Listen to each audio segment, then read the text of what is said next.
lights on. Hello. What's really funny as well was sat just before we go. Yeah, you are glowing. Before I am me glowing. as well. Oh. Before we go live, we can read Just your put some makeup on. We can read your comments. I was giggling at David's comment. Where is it? The UK government has today announced a general election in a desperate attempt to win over a rapidly increasing group of independent thinkers. Rishi Sunak has announced his most important manifesto promise will be to stop the top. That made me laugh. Oh God, that was funny. Anyway, here we are. Keep them coming. Vicky's first today. Morning, everyone from Australia. Good morning. Morning, Vicky. Keep it down, everybody. Dawn's here. Good evening from a very wet Wales. Good evening from a very wet France. It's terrible. Yes. I mean, I'm not having to pay the water board for water, but it's not the point. It's just not right. Leah Hullett. Oh, good morning from New Zealand. Are you new, Leah? I don't know if I recall. Or have you been stalking from the sidelines? Have you been stalking? Now you want to come and say hi. Heidi's here. Hi, everyone. This is Heidi. Excuse me. Maggie's here. Hello, Maggie. Hi, Maggie. Sarah says, hi, everyone. Ooh, glasses of champagne. Anne, hey, everyone. Just signed up to the 15-day challenge. Very excited. Well, I think you may have got your day one emails already. Now, does that mean you're going to me?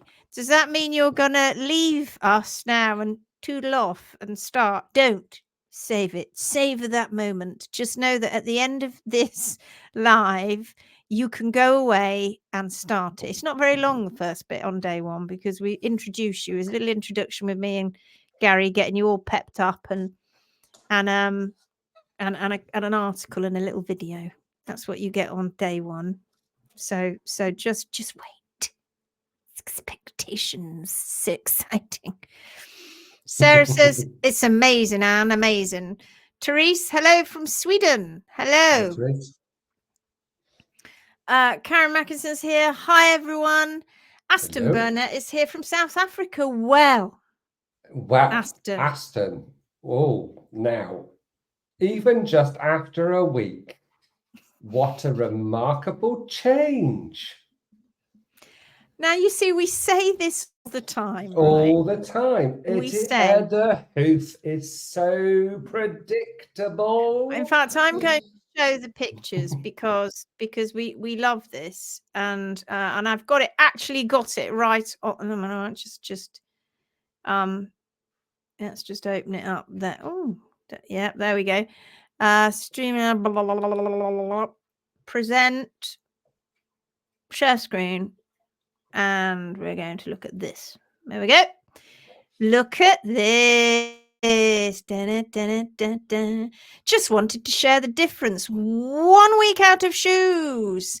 I'm amazed. Please don't look at the trim. We're not looking at the trim. It's not the HSB done by the Farrow. This is now my burning priority. But look at the difference in the right front prolapsed frog and the contracted heel of the left front for those thinking about taking off shoes. Now, we say this always, don't we, Gary?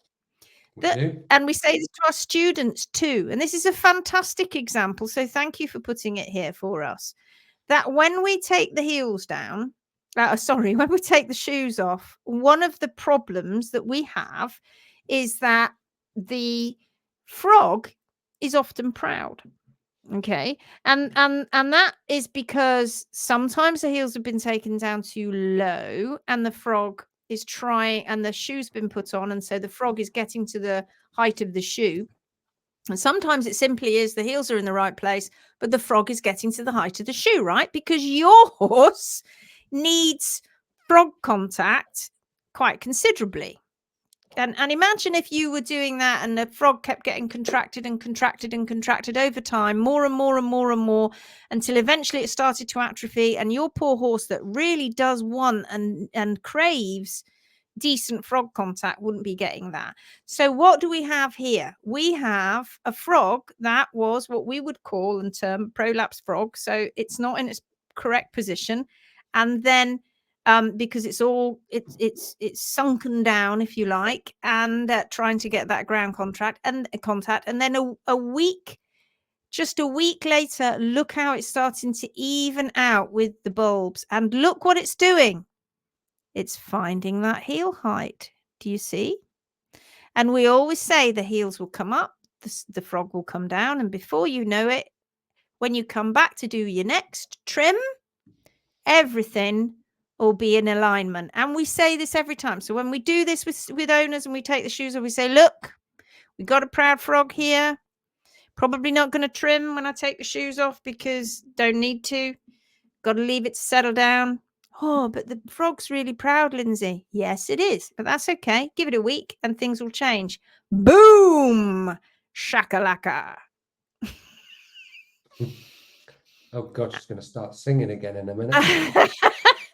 And here, look at this. This is all settling down. Look at that. Look at how that central sulcus on the second images, go up a bit, how that's given a bit further up. So you've got the one with the shoe on and then the one next door to it.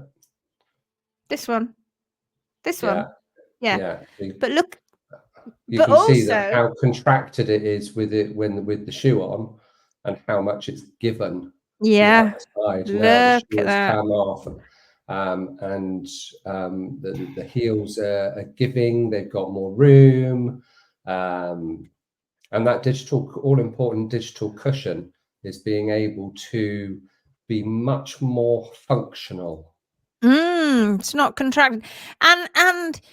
And okay, we've got a slightly different angle here. You could say, well, we have got a different angle, but it doesn't matter. You can still see this is different. Yes. You can still see that is different. And if we look at this, look how different the two hooves are too, right? Yeah, they're also a little bit different as well, aren't they? So this one had been trying to get frog contact. That one hadn't been getting a sufficient frog contact. So both front feet are working differently because pathologically they've been affected differently, and that could be down to all sorts of reasons, and oftentimes it's down to personal preference, trimming stroke shoeing. But wow, and it needs a ratchet thing and a round of applause. Well done.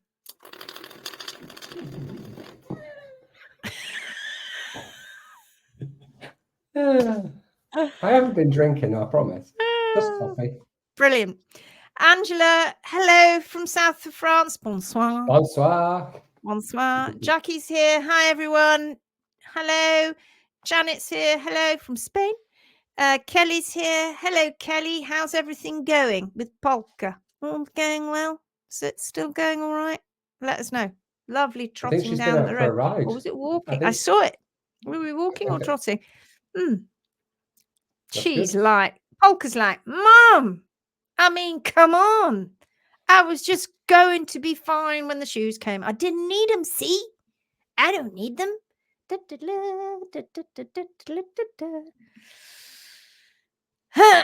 Dawn's here. Hi, everyone.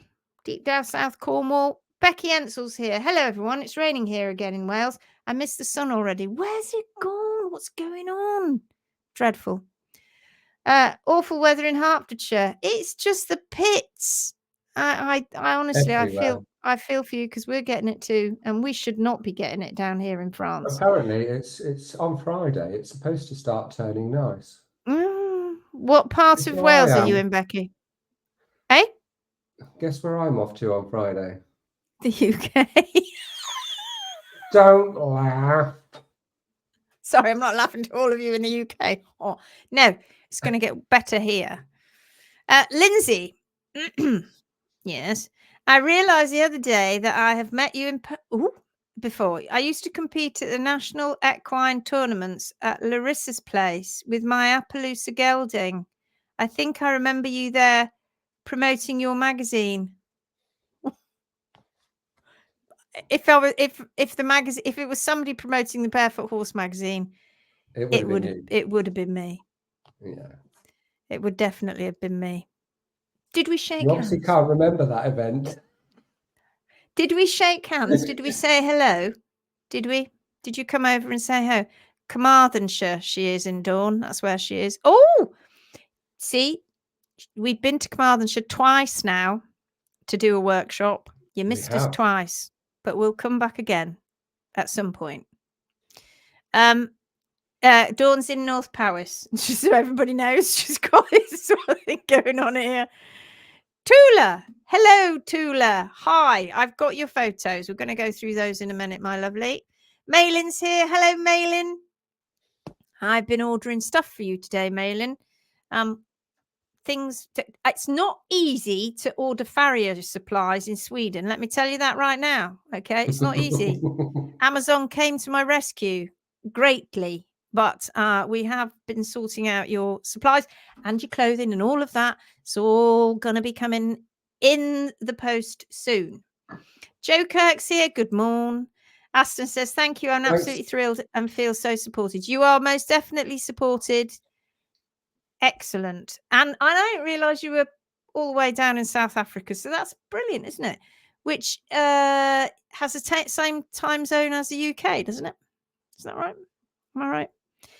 Deb, Jax, evening all. Evening all. Leah, I'm back. Sandra, hello from Czech. Hello, hello, hello. Hi, Sandra. Kelly Moore says, we've been on it. A few short rides to start, going a bit further tomorrow. She's trotting fine too. Her new scoot boots will be here tomorrow, so we can do some of our long Estonia rides. She amazes me with everything I do with her. Takes to most things. Amazing. Fantastic. And as the saying goes, you're just one of the lucky ones, Kelly. Your horse can go barefoot. You're just lucky. And in this instance, she's doing very well, I have to say. It's very good. We're very, very proud of Polka. She's flying the flag there. Megan's here. Hello, Megan. Good to see you. Becky says, yes, we spoke at the Natural Equine Tournament. Didn't shake hands, though. It was the event with things like tactless dressage and liberty jumping.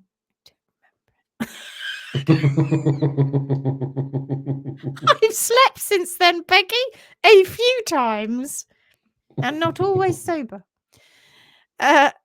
You're 1 hour ahead, are you? So that makes the same time as France, then. Is that right? We want to. So it's 25 past 9 in France, which is 25 past 8 in the UK. Yeah, so we're 1 hour ahead of the UK, which means we must be the same time as South Africa. Well, good evening. Monica's here. Hello, Monica. Good to see you. All right, so shall we go and have a look at Tula's images that she sent me? Share screen. Window. Boom. There we go. Can everybody see that? Yeah. All right. So let's get that. Why have I got pop-up boxes all over the place? Right. Let me just blow this up. So I believe, actually, just hold on a second. Let me just stop sharing for a moment. Just remove that from the screen a moment. And let me just read what Tula says. She says, oh, God, it's disappeared. I hate computers sometimes. She says, hi, Lindsay. Here are photos of the horse that we talked about on Saturday. I know the trim is late. No excuses. Would appreciate any comments. Here are photos of the right front first. And then she sends us photos of the front left. When I got this horse in July, she had shoes on, pads. She had shoes on in July last year. Pads in front feet, thin hoof walls, folding over the sole, and this foot didn't have the medial heel, maybe because of an old abscess. The bar had replaced the heel, which it does. Gary often talks about that. She is a thoroughbred type Lithuanian warm blood, has the same diet and management as my other horses, but has event lines, thrush generally more difficult feet. I don't know why. Mainly because she was shod and you've not had her that long, probably. She has sidebone. Well, there you go. Some changes in some of her joints, but the feet are my main concern at the moment. I will see if I can take a video. Right. Okay, let's go have a look then. Let's get back to sharing our screen so we can go and have a look. Oh God, no! I just got rid of it. Here we go. There we go. Right. So, what do we see here? Now, we have to be careful, don't we, when we're looking at feet from the top? And we always say, when you're looking, don't judge a foot from the top. But there are a few things that you can see. So, what can I see here? I can see that it appears to be, and I could be wrong because it could just be the angle of the photographs, but it appears to be that her left foot has a slightly higher heel than her right foot. Slightly bit of disparity there. Wouldn't you agree, Gary? You jump in if you see stuff. Yes. So possibility of it being a bit underrun. Yeah. So it's this is about 7 months ago, this ring down here. So how long is that? July, August, September, October. So it's been nearly a year. So you're nearly getting down to probably a whole hoof capsule, actually. She's got a few little cracks underneath here that goes up to this ring. She's got a little bit of scarring here that's been stressed from shoes. And we're having some changes, but it's okay. Look, because we're having a big period of settling down, and then we have a bit of a flush, and this will be probably from the spring grass coming through, because this is about 8 weeks. But look up here. Can you notice this?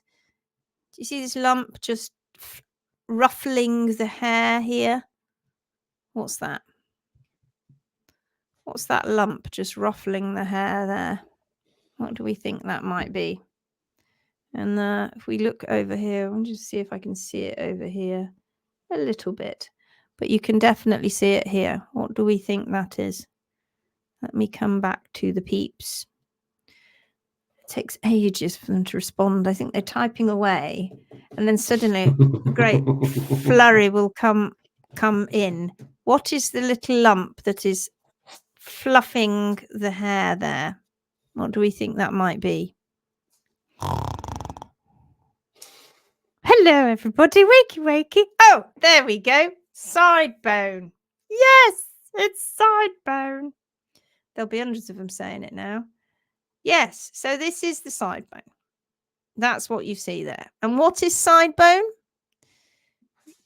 What is Sidebone? Sidebone. Yes. Lovely. Lovely. Karen and Sarah have got that right. And what is it? What is Sidebone? And it is indeed bone.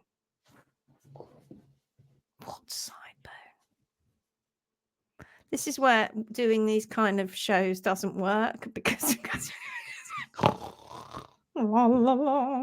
the way. We've got a delay, but then we I don't know where you are in the evening, but there is a delay. We don't need you to fill in with singing.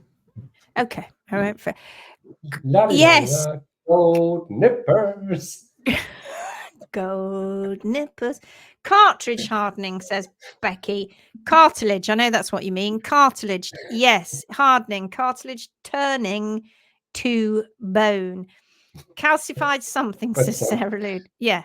What cartilage is that? Calcifying of the lateral cartilages. Lateral cartilages turned into bone, says Jenny. Yes. Angela, calcified lateral cartilages, fabulous. Hardening of the collateral ligament. It's the cartilages, not the ligament. Although the ligaments probably in there are having a bit of a strain on, or should we say sprain on. Cartilage. Aston Burnett says cartilage destabilized turns to bone. It does. It does. And we talk about something called the wobble effect when we have horses with shoes on, and they often try and reduce the surface area of the horse's foot. And there's a flipping great leg above that, and they destabilizes. And it's so microscopic, this destabilization that's going on all the time, because horses' feet are moving all the time. You've only got to go and have a look at horses that when they're in a stable, bless them, or wherever they are eating, they're never stood still. And we aren't. We never, when we play Simon Says stand still. Or what do we call it? No. We call it musical statues. That's what we call it. Did we play that at Christmas one time? I think we did. Musical statues where you're That was dancing last away. Christmas. It's just gone. Where you And musical You're so chairs. childish. We all, not just Gary and me on our own, you understand. I mean, it's not just Gary and me in a room. No, that would have been weird. Playing musical statues. It was a great gang. I think people Anyway. have now got everybody in their minds that there's me and you, and we've only got one chair, and whoever sits down, the other one gets sat on. Anyway, back to musical statues. You know when you go and you try really hard not to move, don't you? And you're like, and it really is difficult because your body naturally rocks. When you stood still, your body's got a natural rhythm and a rock to it. And so do horses. They wobble. And that microscopic wobble going on all the time with a reduced surface area, plus the concussive forces through the quarters, through the hyperpositive, turned on its head. We now have active wear patterns that are active in the quarters now, and they shouldn't be. And so all of that leads to calcifying of that lateral cartilages, also known as the ungular cartilages. You might read that in a book. Caused by quarters left too high over time. It's one of the reasons, indeed. Sue Bean says ossification of the lateral cartilages. Indeed. And so the lateral cartilages, let me go back to the picture. Where is it? There it is. So the lateral cartilages are in this shape here. And can you see my pointer? Sorry, everyone. It's not as grand. Yes, but it's not as good as mine. I know. I'm going to go and fix that in a minute. Or I always forget. So this is where your lateral cartilages are. They're a great chunk of the foot, and they sit quite low down. And they sort of hold the foot in a kind of sling too around the back, right? That's how they're located, and they're very important because they move out of the way as you get the pastern, the long pastern, and the pastern joints just in here. So you get this long pastern, the fetlock descends. The lateral cartilages need to move out of the way, and it has to go quick, right? So if a horse is running, the foot isn't on the ground for very long at all, but that fetlock has already gone back, gone down. The cartilages have opened up. It's to accommodate that decreasing bone coming down that area, that part of the leg, and then it's up again and gone. And that's happening as the horse is running. It's happening all the time. Well, imagine if that is bone now. And it looks to me like it's quite extensive, the side bone. I haven't seen it. I don't think I've seen the x-rays. Have I, Tula? And so now you have that. What can't happen is that they can't just get out of the way anymore. So they're stuck. They've turned to bone. That's not so grand. But it doesn't mean to say a horse can't go on and have a decent sound life. It just means that you're not going to want to overly run that horse or overly jump it. For instance, you don't want to be jumping a horse like this. And what I find so fascinating, it's just from one picture. I can go off on one, can't I? Just one picture and Lindsay goes. Just give her one picture and away she goes. What I find really fascinating is oftentimes side bone is not looked for. They disregard it, a little bit like osteonecrosis, the way they kind of just didn't see that too. And it's an incidental finding on x-rays. So they're usually looking for something else on an x-ray, and they x-ray and they go, oh, look, side bone. Well, when it's extensive as this, you can see it poking out above into the soft tissues above, but not always. You can see it. And it can still be quite extensive, but it just hasn't crept up out above the capsule yet. So it's an incidental finding.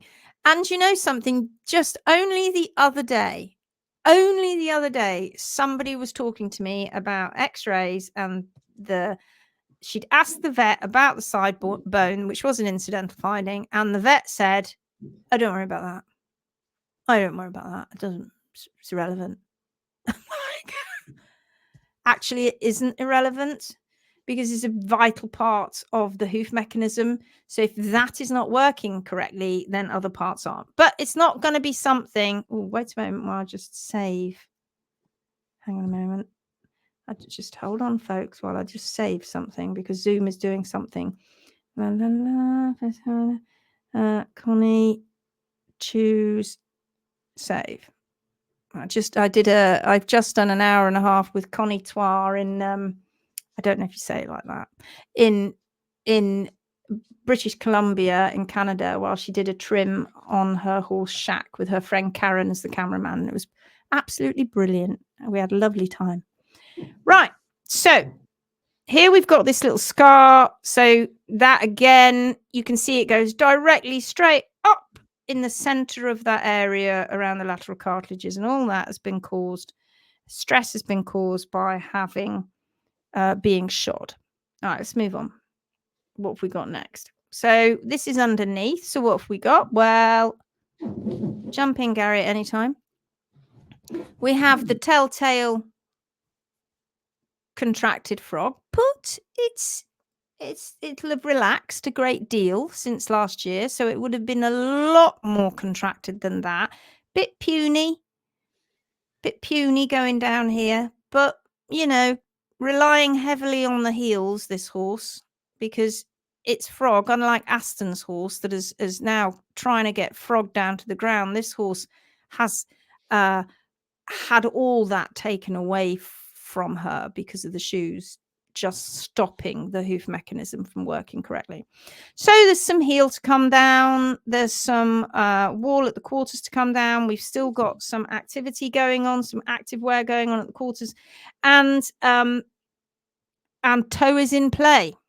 So that's a good thing. So we're all right with that. I'm happy with that. Moving on. All right. So here we see probably a bit of imbalance going on here. That's what it looks like to me. It looks like dorso-palmar balance is trying to do its thing okay on this side. But on this side, we've got a slightly higher heel rising into the quarters. Do you see? So when these heels are actually taken down to their correct position of the hard sole plane when you trim Tula, they'll actually be quite close to contact with the frog. Do you see?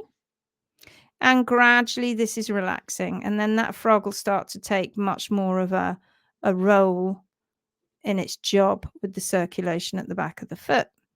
And now we can see a slight tilt. And this horse has got a slight lean.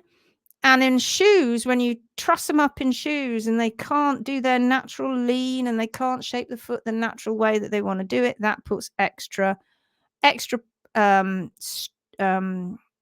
stress onto these soft tissues and these cartilages. So the cartilages run like this here and here, and you can almost see it, can't you, in your mind's eye? You can almost see them shaping like that, can't you?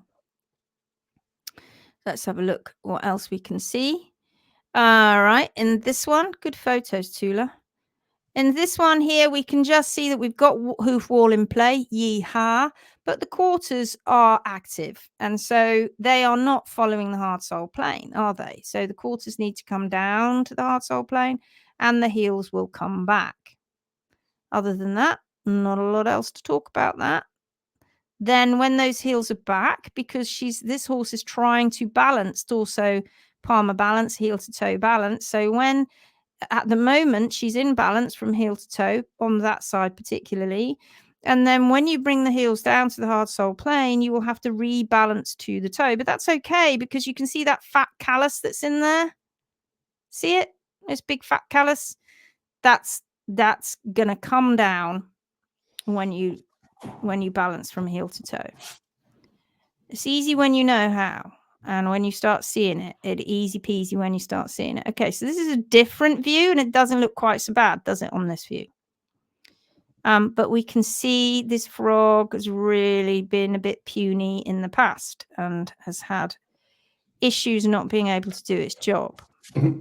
Oh, I think we might see different things with the heel bolts as well. Yeah, we're on the left fore now. Yeah. Slightly different. Yeah, you can see here. Boop, boop.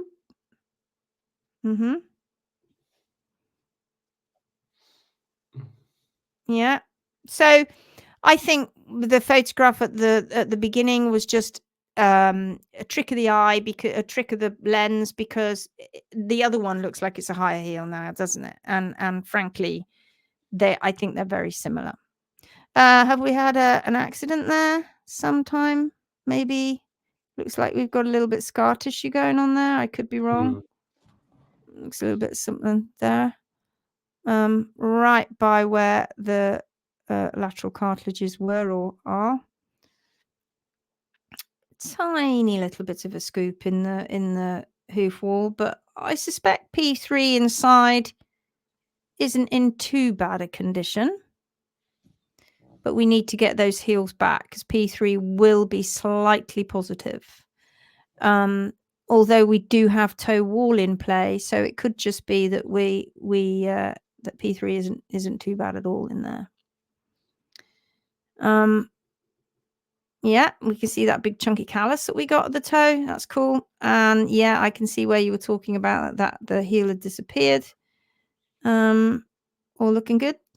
You're going to notice that the stretch isn't going to look so big once you've done that trim. And you're getting these quarters down. They need to stop being so active. Again, bit of a puny frog.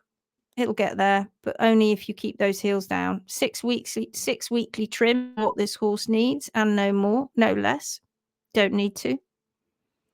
And there we have a little bit of natural shaping going through, but we mustn't let these quarters get too long and become too hyper active. Final one. Yeah. And that's a back foot. And again, as per usual, back feet aren't anywhere near as contracted, haven't been fiddled about with as much. Don't even know if she was shod on her hinds. If she was, she wouldn't have been shod on her hinds for as long as she was on her fronts. Probably wasn't even shod on her hinds. I don't know. You've got some work to do here in terms of you've got bar that you can't see, but you've got sort of a bit of chunky material going in there, and you've got the heels are underrun and they're kind of blending in a little bit. So you've got to kind of find your way in there a little bit. Yeah, there we go. I think let me just take that off where I go and have a quick look at a bit of work to get busy. That'll keep you at mischief, Tula. Let me have a look, see if I've gone through all the photos. Yeah, I have. Yeah, there we go. I hope that helps, Tula. Don't be afraid. Get on in there. That's fairly straightforward, easy peasy trim. It is. It's easy. As long as she stands still, it's fine. Lots of movement. And don't worry so much about the side bone. In terms of it shouldn't cause lameness, but we know that the side bone being there means that that foot has been under a tremendous amount of stress. So it's what else is going on in there, in it. Jenny says, would overlaid bars or bars left above the HSB cause it too? No, not particularly, no, because it's not in the same area. But having said that, all of it is an issue. If the trim is not correct, remember what I say, one of my sayings, don't be so naive. Don't be so naive that to do one thing at one part of the foot and the rest of the foot and the rest of the body doesn't know anything about it. He basically, you managed to splutter that one out there, Gary. Well done. Yes. You tripped over your words, but basically, don't be so naive to think that you can do something to one part of that foot or body, and the other part of the body or foot doesn't know about it, because it does, because it all works together. We must stop thinking of things being individual parts of the foot, and that's what's got a lot of vets and a lot of people into trouble, because they try and partition it to be different things. It's a whole foot problem. It's a whole podotrochlea problem. With side bone, ring bone, and anything that is really unwanted and pathological in the foot, most of it is caused by imbalance. Oh, imbalance is king. Oh, balance is king. And when we're talking about balance, we're talking about that really wishy-washy N word. It's natural balance. It's the balance that the foot needs, not what somebody thinks that foot needs. It's definitely not personal preference trimming. What it is knowing what that horse needs. Sorry, I'm going to reword that. What that individual hoof on that individual horse needs. And each of those 4 feet might look different. And it's what was that lovely little phrase you said the other day, Gary? It was lovely about consistency. Have you written it down? We talk about constants. The hoof Yes. has many constants. You're told it hasn't. It has many, many, many constants. And one of them is always, without fail, the heels will balance to the toe along that plane without fail.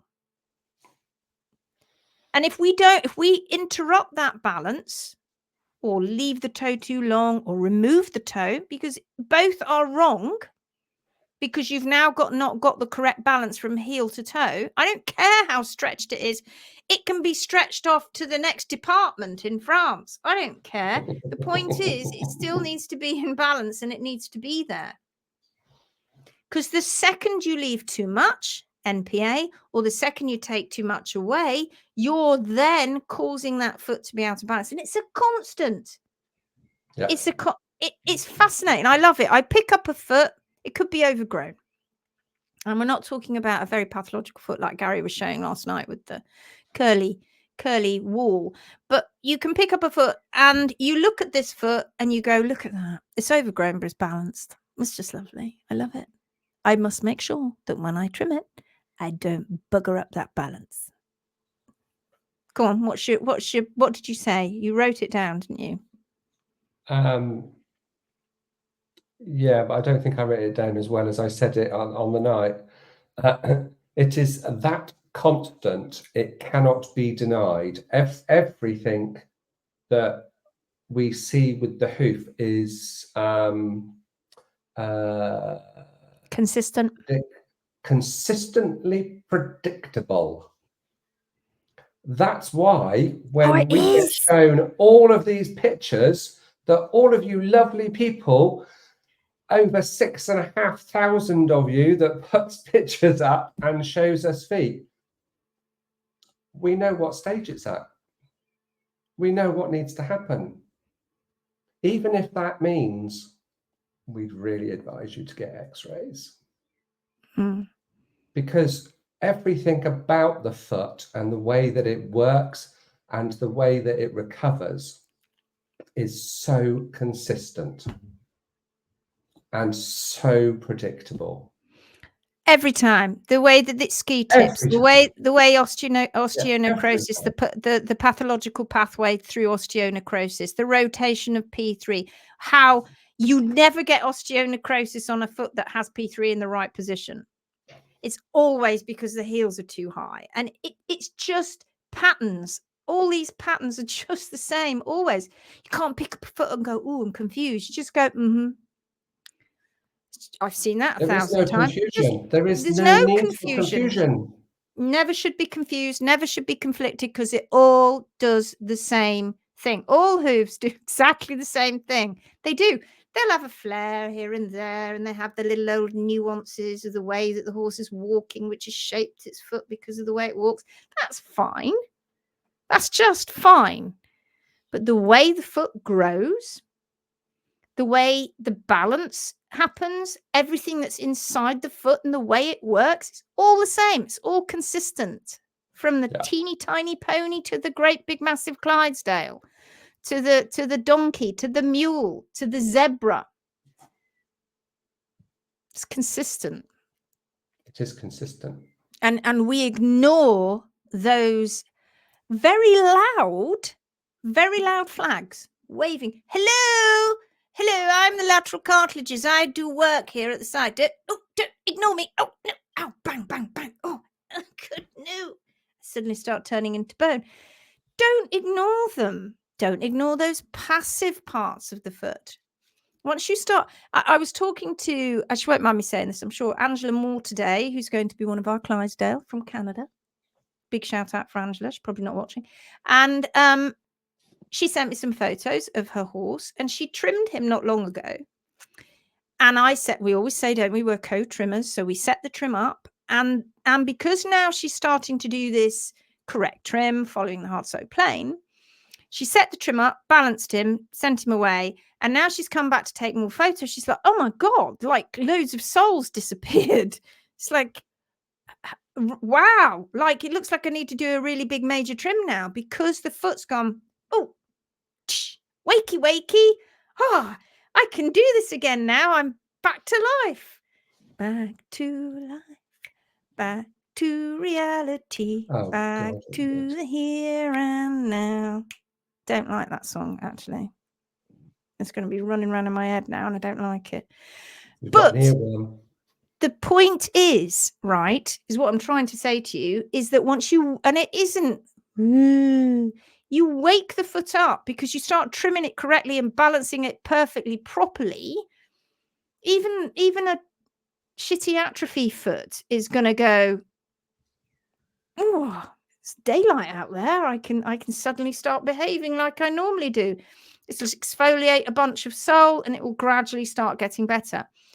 But the feet that have gone down that pathological road a long time, particularly the ones that have compacted or the ones that have had terrible caudal hoof failure that are collapsing, you have to treat them a little bit differently. No, not differently in terms of you've still got the same guidelines, but it takes more experience to deal with them. And I noticed in the group that we have somebody's posted up in the group about a horse that's been on a track that had that she's put the x-rays up, and if we get time we might go and have a look at that actually, because that's a pretty sad foot. We may not. I might do a video for that lady because the foot is collapsing, unfortunately. Yeah, let's keep moving on. They are huge and discovered when she was young, and she is 14 now. And don't be thinking that side bone is all down to shoeing. Tisn't. I mean, that's gonna make it go quicker if it's imbalanced, and the horses are, some horses are far more sensitive to needing that arch than others. It can happen with barefoot horses too. But yeah, you can see them. They're big because they poke out above the hairline. My vet said that side bone was normal. Did Mother Nature put it there, Anne? Did she? Hello, Cartilage Mother is Nature. supposed to be flexible, not bloody rigid. Mother Nature's there in her boardroom. Little Lucy puts her hand up. Yes, Lucy? What do you want? Do we have those nice flexible things at the side of the foot? They're important. Of course they're important. They're important because of the hoof mechanism and everything, and foot needs to flex and go from side to side, and it's very important. Oh, that's okay. It's okay. Why do you ask, Lucy? Well, it's just someone back there in another room was talking about maybe making them out of bone and not cartilage, you know, when we make the foot. This is Mother Nature's boardroom, for those of you who've never been into Mother Nature's boardroom.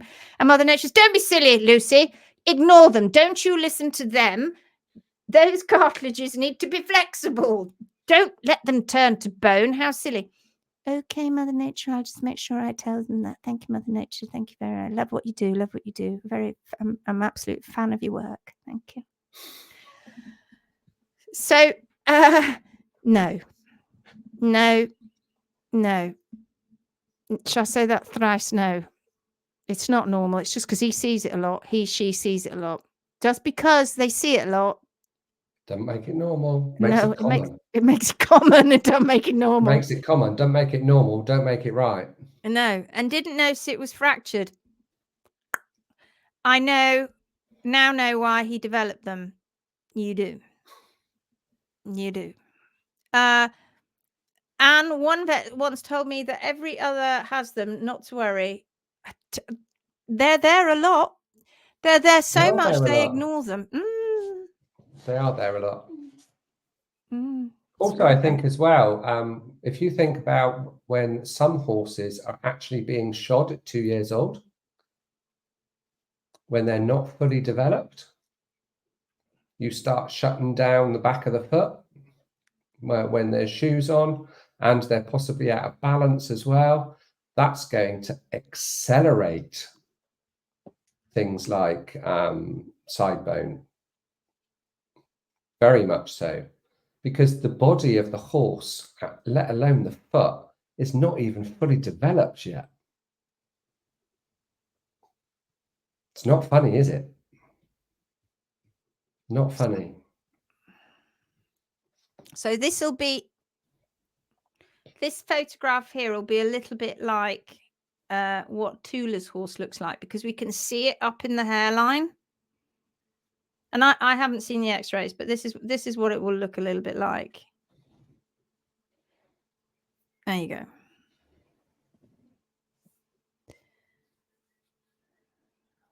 See all these holes? There's blood vessels through these holes. That was your shape of your lateral cartilages. See how big it is? How big it is? How important that is? And this oh God, I'm doing that with the. So see how big it is and how important it is. And also what you see at this foot. Oh, hello. Let's go back down. We see all kinds of changes with this foot. So this foot has had osteonecrosis at the toe, but it's all, you can see it's these areas here that were shouldn't be. They had blood vessels coming out of them, and they've got grooves now, and they are it's just breaking down at the distal edge, and it's all getting very sharp. But you can also see that the palmar processes, which is where the lateral cartilages are connected to, these palmar processes at the back here. So when you see an ordinary pedal bone, you don't see all this big wing attached to it, but we see it now because it's bone, which didn't take 5 minutes to make, folks. But the palmar aspect of this P3 has also gone through degeneration. It doesn't just happen at the toe. The degeneration happens at the back of P3 as well.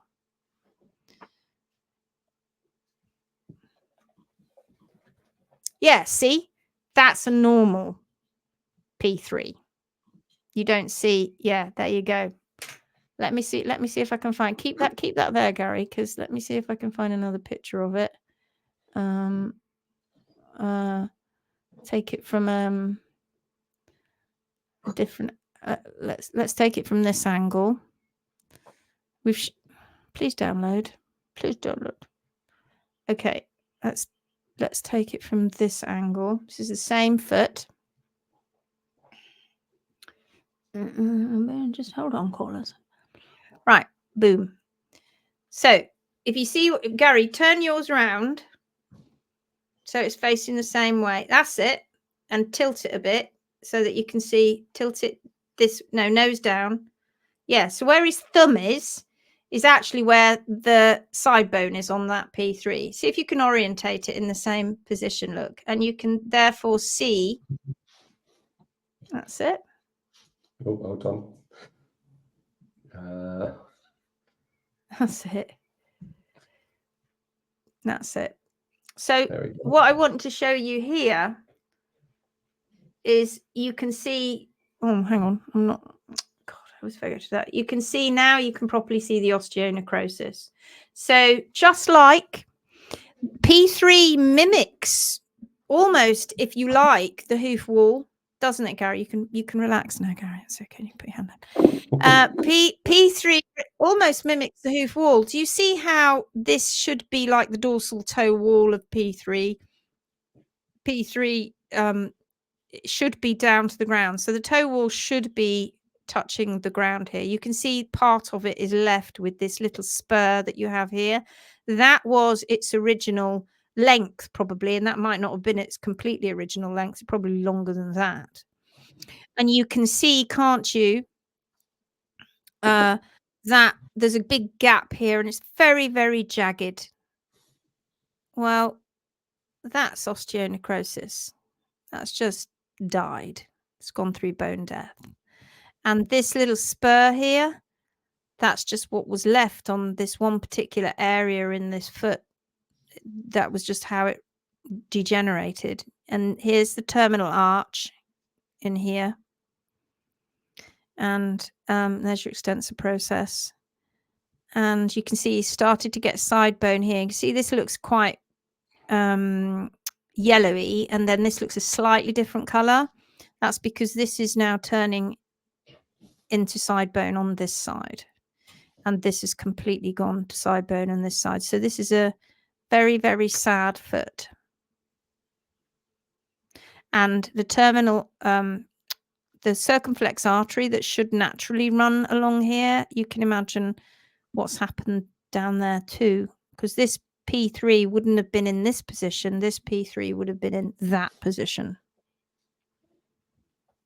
which is why this basically died.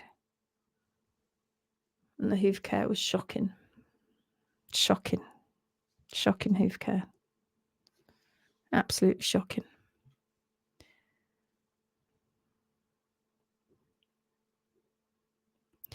Where are we?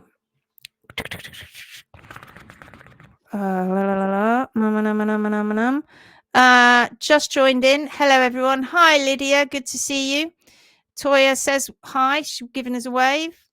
Tula, yes, shod on all feet. Okay, but just mainly buggered about with on the front feet. Pia's here. Hi, Pia.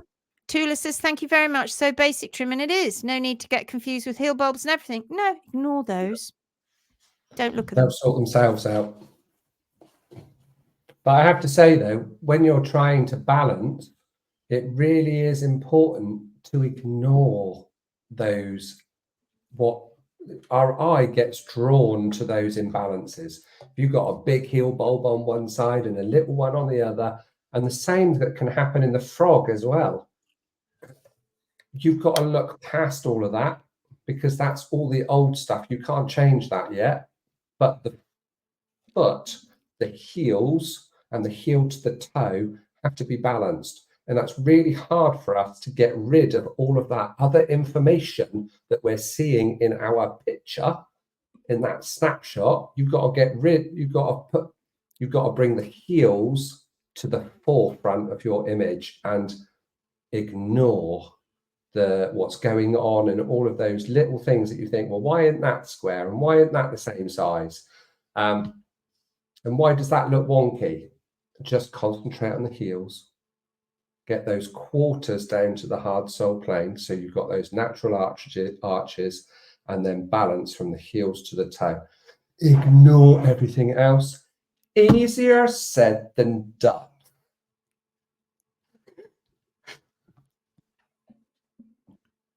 Somebody's put up there about personal preference trimming, and I can't click on the actual comment. It's very weird. It sits behind. It's odd. Pia says, "Oh, Lucy, I have missed her." What? I missed Oh, her. Lucy in the boardroom. She hasn't been around for Oh, Lucy's not been around. She's a Brighton, that Lucy. Mother Nature likes Lucy, really. Come along, Lindsay. I know. Jenny, with having numbers 21, we are blessed. We are blessed to see exactly what you're sharing, that the hoof wants trimmed to the Phoenix way. Indeed, sole starts to release. The frogs are functioning. Divergent rings are not there any longer. The biggest thing noticeable has been each trim cycle, it's getting easier and hooves are changing shape to the better. 5 months in on the Phoenix way. So grateful.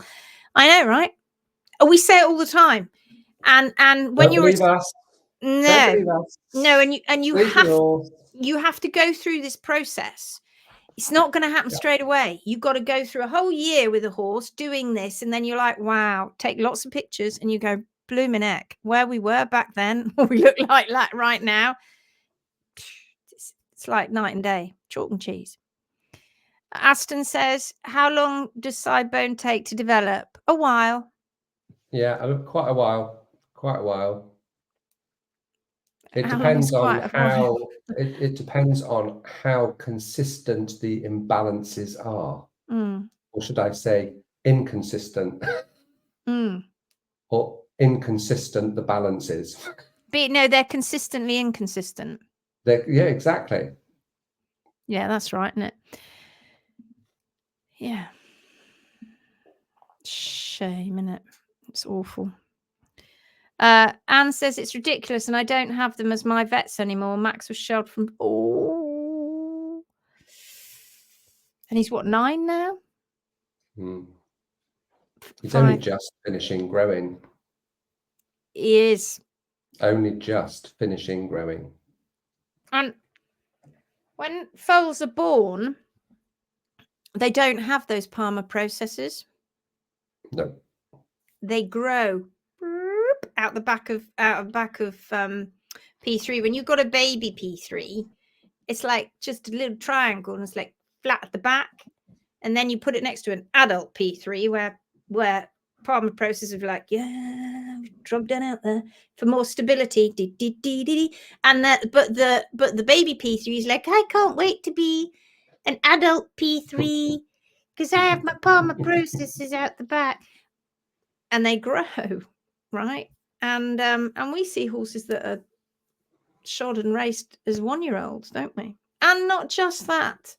I saw a brilliant, and I don't know if I've got the link to it, and I should have kept it. One of our students shared with me a brilliant video. Now, where was this lady? I want to say she was in New Zealand, but she may not have been. I don't know. And she was looking at the growth plates. Oh yeah. And do you remember seeing that? It was really good. And she was looking at where all the different growth plates are, because at the end of every bone, where the joints are, you're always going to get them because the bones are elongated, except in the skull. You've got them pretty much everywhere. And she found something interesting, that when horses are not allowed to just form naturally, grow naturally, and what happens is that those growth plates are there to enable that lengthening of the bone because the animal's growing at quite a rapid rate. Then what happens is finally those growth plates stop doing their job anymore and they fuse, and they fuse nicely. And she found that a great deal of horses that are used far too early in life, when she went and dissected their bodies, because that's what one of the things she did. She found that, and she was lovely. I can't remember her name. She's a quite long blonde hair. Didn't it actually look like the type of person who'd be fiddling about with bones? But she had them all out. She had like ribs and everything. She was looking at the ribs. She found that these growth plates hadn't fused properly and actually were unstable, and some of them would just pop off. That was literally Really? yeah. It was fascinating. I must find it. Louise Batman shared it with me. So I must go and find out where that is, and I will find it. Oh, it might have been Beck's Nan. Oh, it might have been her. That sort of rings a bell. Write that down, Gary. It was really, really interesting. Because, of course, we get to spend a lot of time looking at feet, don't we, all the time? But we don't get to see a lot of all the rest of the body. And that I just found that really fascinating. It was really good.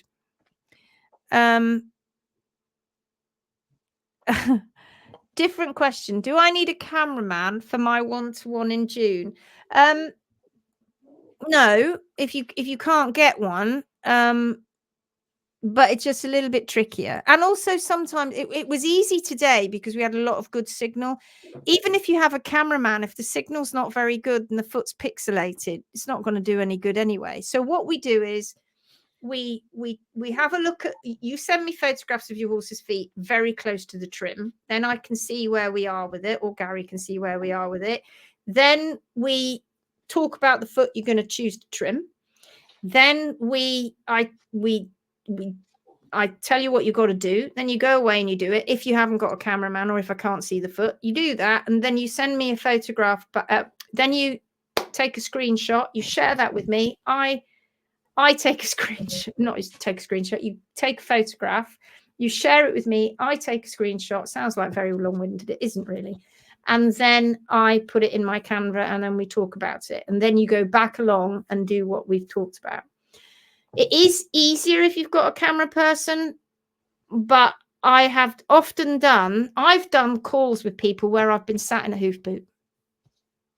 Hello. I'm going to put you down in the hoof boot, Lindsay. I'm going to put you down here while I trim. So I go down and I sit in the hoof boot, looking up at the top of the rafters of the barn, listening to the tweeting birds and listening to the client chatting away to me as they're trimming, but I can't see anything. And they go, right, I've done that. Come and have a look. It's not so great doing it that way, but we get by. We get by. If the horse can add calcification, i.e. splints, side bones, why couldn't P3 be slowly adding bone once the trim diet management have corrected? That's a lovely question. Because once bone is dead, it can't regrow. Whereas when you're putting down bone and you're putting splints that and you're putting side bone, everything's alive. Yeah. And it's changing to bone. It's got circulation, it's got blood flow, and it's something that is changing to bone. When bone is already there, if bone hasn't got a blood supply, it hasn't got anything else to replace that bone. So you'll see a ski tip begin. Yeah. So that's a remodeling. That's nature trying to compensate, be functionally adaptive and compensate, because now P3 is like this and it's in this position. It puts out a little spur to try and stabilize, like a little osteophyte. And then but if you've got a splint, that's the interosseous ligament. That was a ligament that's now ossified. If you've got a side bone, that's a lateral cartilages that is now ossified. So P3, once it has degenerated, can't grow back because it's died. And it hasn't got its blood supply anymore. It just can't make it. The only way that it can make that is in the womb. That's the only place it can do it. After that, the magic goes when that horse is born, in that respect. It was an interesting question. Love that question. It's a great one. Great question. That was Lucy. Mother Nature? Mother Nature? Yes, Lucy. That was a question from Mother Nature. I could see her doing it now. That would be Beck's Nairn in New Zealand. It must be. Oh, Jenny, is that the lady who you chatted to who might be able to get legs for us? Blonde. Quite glamorous looking, really, in a way. I wonder if it is her. Yeah, brilliant. Beck's Nairn for... Oh, that's going tick, tick, tick now. I'm starting to make connections. Well, that was a flipping good video. I loved it, and I shall try and find it for you and give you the link, because it was stonking, and it's a real eye-opener. You're like, oh, oops, don't use horses too young. Used a tripod and what? Thank you. I will do my best to rope someone in to help, but it may well be just me. Oh yes, Sarah. I used a tripod and it worked well. It did, actually, it did. Yes. So Sarah put the tripod where she needed it to be. She got herself ready, and she could, because you can see yourself, can't you, on the screen? That worked really well. That worked fine. So you can just do that. Just use a tripod. Thank you, Sarah, for being my brains. Oh, it wasn't Bex. It was somebody else. I don't know what. She was a podcast guest with Lockie Phillips. Well, everybody go look up Beck's name, because that was cool. I thought that was amazing. Flipping heck, Gary, it's an hour and 4 minutes already. Oh, let's go get some dinner then. We were having such good fun. Such good fun. All right. Right. Well, it's time to go. Yeah, it works really well. It's time to go. We've enjoyed it. Mother Nature needs to go and get something to eat because she's been busy making. It's time to go and eat. We question asked at 7:44. 7:44. What do you mean at 7:44? You don't mean in this live, right? Because that we weren't on at 7:44. What do you mean? We were at 8:44. Do you mean 8:44? Tell me what you mean, Jenny. Great live, great, brilliant. Qualified homeopath with many years proven success as a combination remedy for bone generation and degeneration laminitis. She has had tremendous success. What are your views on homeopathy? Love it. I love homeopathy because it freaks out scientists. That's the reason I love homeopathy. Because they can't understand, and it's all to do with quantum physics and energy and all of that, and they can't get it in their heads. And if Dr. Charlotte Scott was watching now, and I don't think she is, she'd have a fit, because that's probably one of the things that me and Dr. Charlotte Scott would disagree on, although she may have changed her mind as life has moved on. But you need an excellent homeopath. And the trouble is, when you become an allopathic doctor, you are told, you read out of a book. It's the same with the vets. They've been given drugs that treat this, and this, right? But if you're a homeopath or you're a herbalist, you have to take a history and you have to work out what's going on with that person from the womb to where they are now. And it's difficult, even harder when you're working with animals. But again, there are lots of consistencies. There are lots of things that are similar, right, with human beings and animals. And so, yeah, so they can't work out. It's to do with the way it's agitated. It's to do with that energy. We've got to stop thinking of things being so very black and white. If we can't see those molecules or compounds or electrons, etc., then nothing can possibly be happening. Well, we have magnetic fields you can't see, but they're there, and we all have one.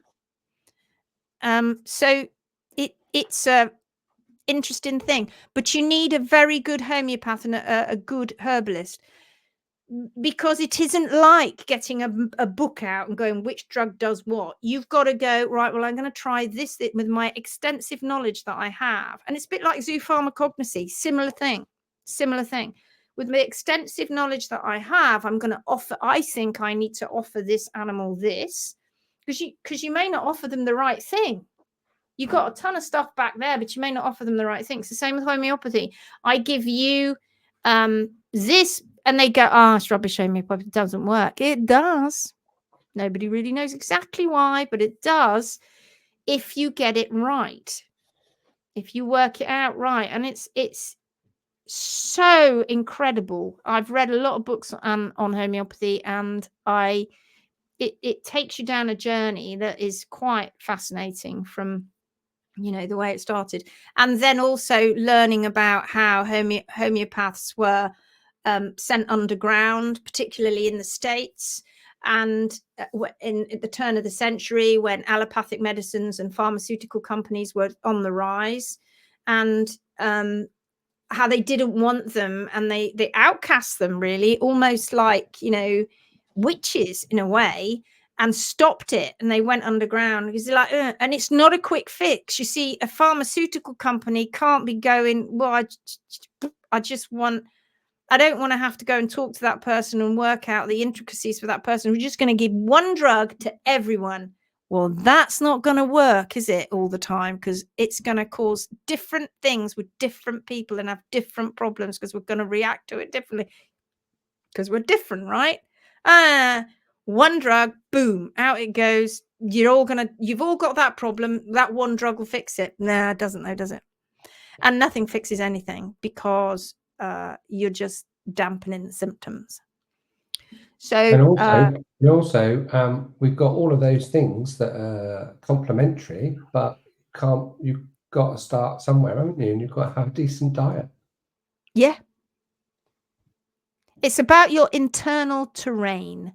That's what you'll hear herbalists talk about, an internal terrain, or just people who understand about healing ourselves from the inside out. And it is about the right diet and management. It's about keeping your body, and it's a joke, right? My body is a temple, but it kind of is, right? If you look after your guts, and that's number one, if you look after your guts and you're careful with your guts, and you listen to your guts and you understand what they're doing. And did everybody go off and watch that Netflix thing on guts? I particularly like the bit where they were saying that they were starving these bacteria of the fiber that they needed. And so the wall lining of the gut is made of a polysaccharide.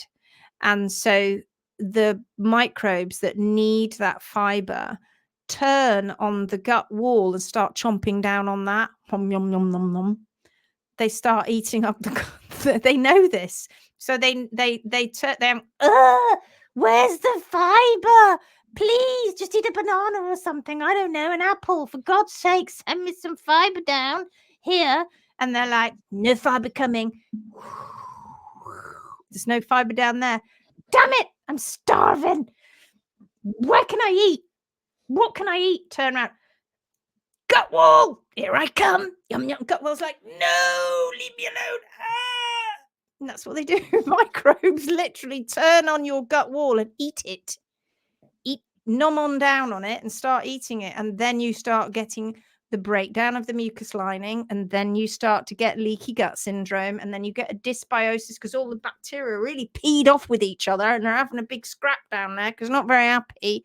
That's not a balanced gut, right? A balanced gut is one where they're all like, yeah, it's great down here. Fine, nice and full up. Got lots of fiber. How are you doing over there? Sugar breaking down bacteria? I'm fine. Not too many of us today. It's good. Great on. How are you doing over there? There's fiber breaking down bacteria. We're doing grand. There's a great load of us today. There's a great gang of us. We're chilling out in the park. Chilling out in the gut part. Have you been eating hoof wall recently? No. Little Gerald, though, we've had to slap his wrist because Gerald just cannot stop going and eating the hoof wall, eating the gut wall. We've got to stop him doing that. It's naughty. Fiber. Eat fiber.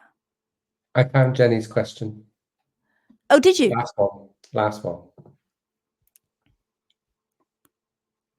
Regarding the natural arch following the internal shape of the coffin bone, if the damage is too great and coffin bone has lost its arch, this will mean that there won't be a natural arch on the hoof wall. Correct. So does one create the arch when trimming in that case? No. No.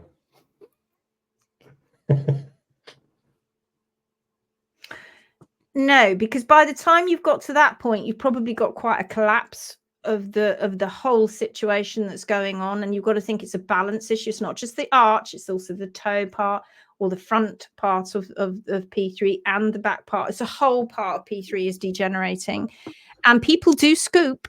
You don't know how deep you need to go. You just don't know. You can't do that. You don't need to scoop. You don't need to scoop. It's a good question, but by the time that P3 is in that state, what are you doing? You're firefighting, aren't you? And from that moment forward, really, you're never going to create. You still have to follow the soul. You're never ever going to create. Yeah. Thank you, says Uta. Jane says X-rays show me he has very thin soles. My physio recommends shoes help. What do I do? How thin are the soles? Did you put those X-rays up, Jane? Can you send those to me and we can chat about them tomorrow night? Should we do that, Jane? I think you must have put a post up in the group And I looked at them and I wasn't sure whether they were so thin. But could you, if you send them to me personally, I'll do what I did with Tula, and I'll put them up and we'll have a little chat about them tomorrow. Can you do that and send me some photos of what the feet look like right now? Don't lose faith, my lovely, because you're doing ever so well. You've come on a big journey so far, a big journey. So don't you go losing faith. Don't be listening to the people that got your horse into the problem that he was in the first place. So just don't worry, chill. Send them to me and let me have a look. Next time somebody asks me about what Crohn's is, I'm going to explain it in that voice and mannerism you just described my stomach. Oh, Sarah's got a lovely gut lining. Thank you so much for the answer. Noticing degeneration hooves have no natural arch. Okay. All right, Jane. Probs. No probs. Okay. Cool. We're off. Like a bad smell. See you tomorrow, folks. Take it easy. Take care. Stop the chop campaign for our next general election. That's all I can say.